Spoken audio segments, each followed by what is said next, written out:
Unveiling the Magnificent Secrets of Istanbul, a must-watch travel guide. Why visit Istanbul?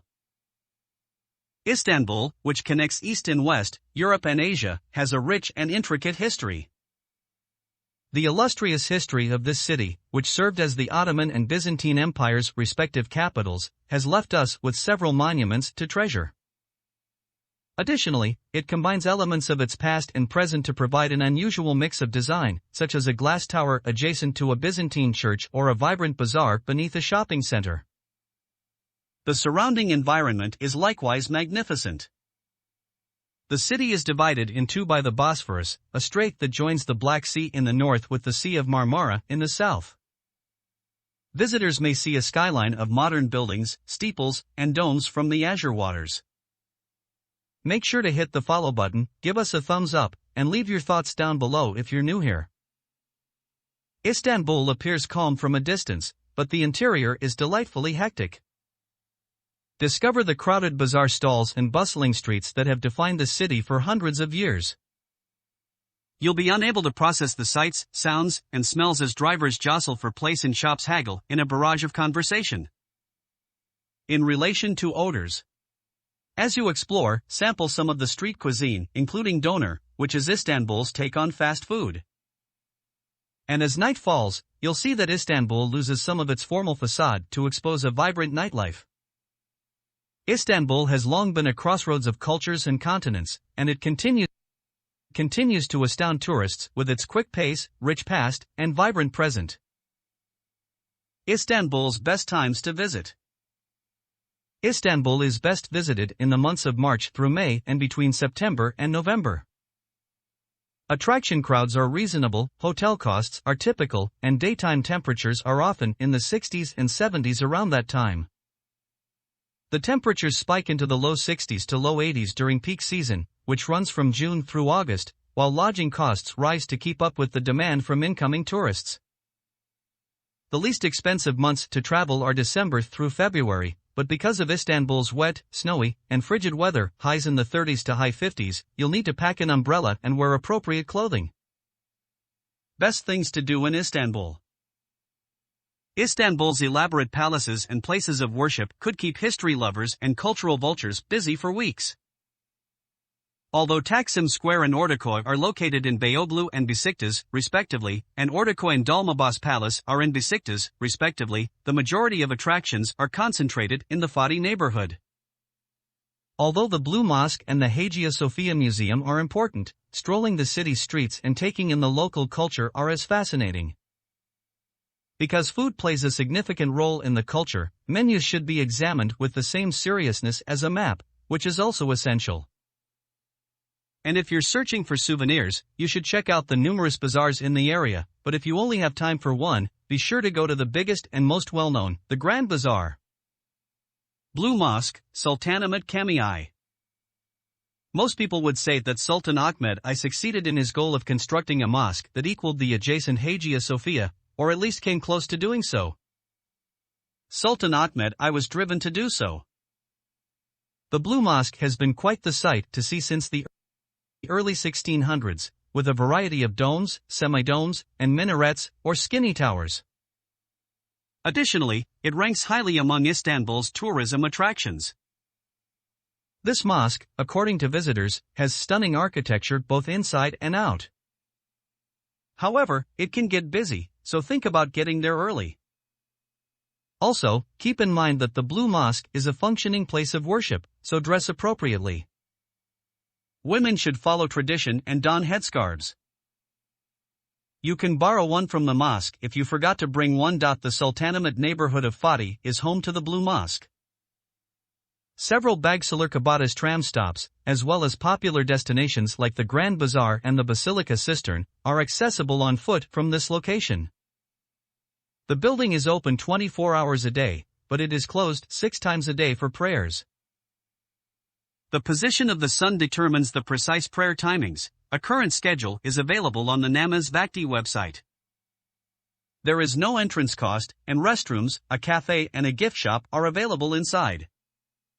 Hagia Sophia Mosque.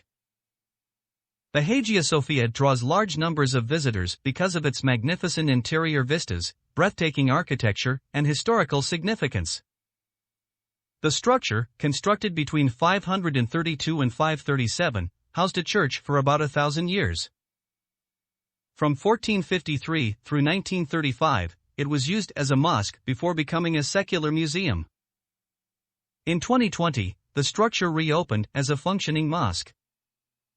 The Hagia Sophia, formerly the largest cathedral in the world, is regarded as the pinnacle of Byzantine design.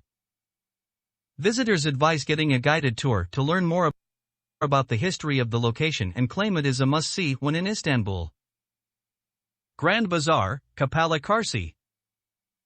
One of the largest and oldest covered shopping markets in the world, the Grand Bazaar is home to the Blue Mosque, the Basilica Cistern, and Süleymanî Mosque. It frequently overwhelms tourists with its 60 streets with over 5,000 businesses, each with an overly eager vendor. There are restaurants, cafes, and even 2 hammams, or Turkish baths, in this area, along with a wide variety of products like carpets, apparel, art, and chessboards. Customers claim that despite the bazaar's enormity and confusion, you'll feel strangely at ease with its pace, in part because the vendors are kind and not at all pushy.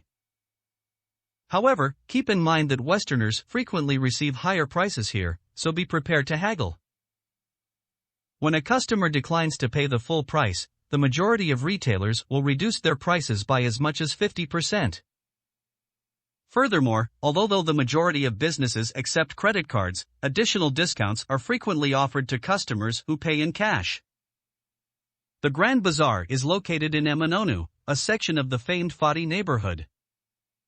Travelers can take the metro to Vesnesiler station or the Bağcılarkabadis tram, which makes many stops near the bazaar.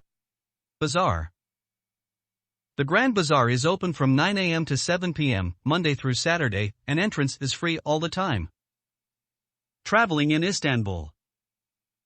The buses and trams, which conveniently cover the tourist attractions, are the greatest ways to navigate around Istanbul.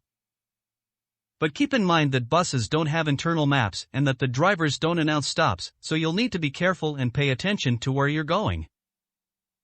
The metro is another trustworthy and affordable option for transportation, but stops are farther apart and not as conveniently located for sightseeing. From Istanbul Ataturk Airport, AST, one can also go to downtown using the city's bus and subway networks.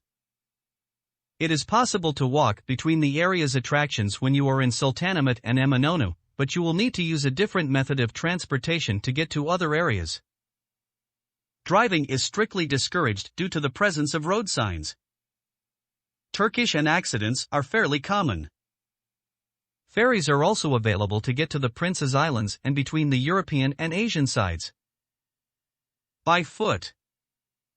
While other places are less dense, neighborhoods like Sultanahmet and Eminönü make strolling convenient and fun.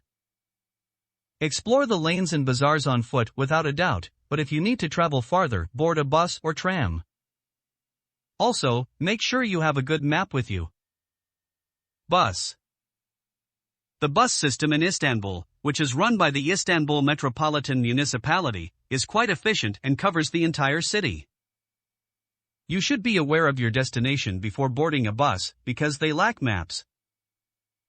Timetables for all lines are available on the route/station search page of the Istanbul Metropolitan Municipality, and a bus map is available at every station.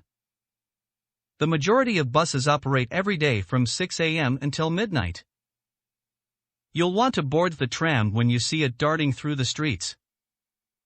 They are a convenient method to move around the city and see everything it has to offer. There are 4 tram lines accessible, but the Bağcılarkabadis T1 tram, which stops close to popular tourist attractions including the Hagia Sophia Museum, Istanbul Modern, and Galata Tower, will likely be the most useful for navigating the touristy areas. Any tram line will cost you 4 Turkish lira, about $1, for a single ride.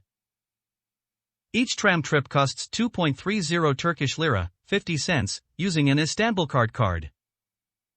On Metro Istanbul's website, a map of the tram system is accessible. The Taksimtunnel, T2, and Kadıköy T3, tram lines of Metro Istanbul are not accessible to people with disabilities. 6 metro lines are available in Istanbul, the majority of which serve the city's European side. The airport and the main bus station, Otogar, are both stops on the Yenikapi Ataturk Havalimanı, M1A. Most metro stations are not the closest means of public transit to well-known destinations, but due to the system's underground lines, it was faster during rush hour. Passengers without Istanbul cards will pay 2.30 Turkish lira, about 50 cents, every ride, while one-time rides cost 4 Turkish lira, about $1, per person. Ferry. Several times a day, Sihir Hatlar's Vapurlar ferries, which are known locally as Vapurlar, leave from both the European and Asian sides of the city. There are a number of ports around the Golden Horn, the Sea of Marmara, and the Bosphorus, including those in Ortaköy, Karaköy, Kadıköy, and Eminönü. The Prince's Islands may best be reached by ferry, which is also the most cost-effective option to explore the Bosphorus. Taxi in Istanbul, taxis are widely available, inexpensive, and practical, but the drivers have a history of defrauding passengers. A cunning taxi driver can claim the meter is faulty in order to charge you a larger flat fare. You shouldn't be reluctant to exit the cab and board another one if this occurs.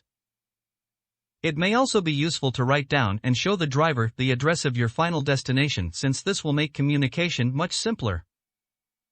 Driving a car is not advised in Istanbul.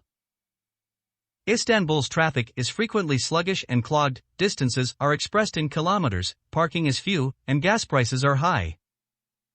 The roads are extremely challenging to drive on. But you can rent a car at the airport if you really must have your own set of wheels. You must obtain an international driver's license, which is offered by AAA and DMV.org. Depending on the company, daily rates for regular models can range from $20 to $30.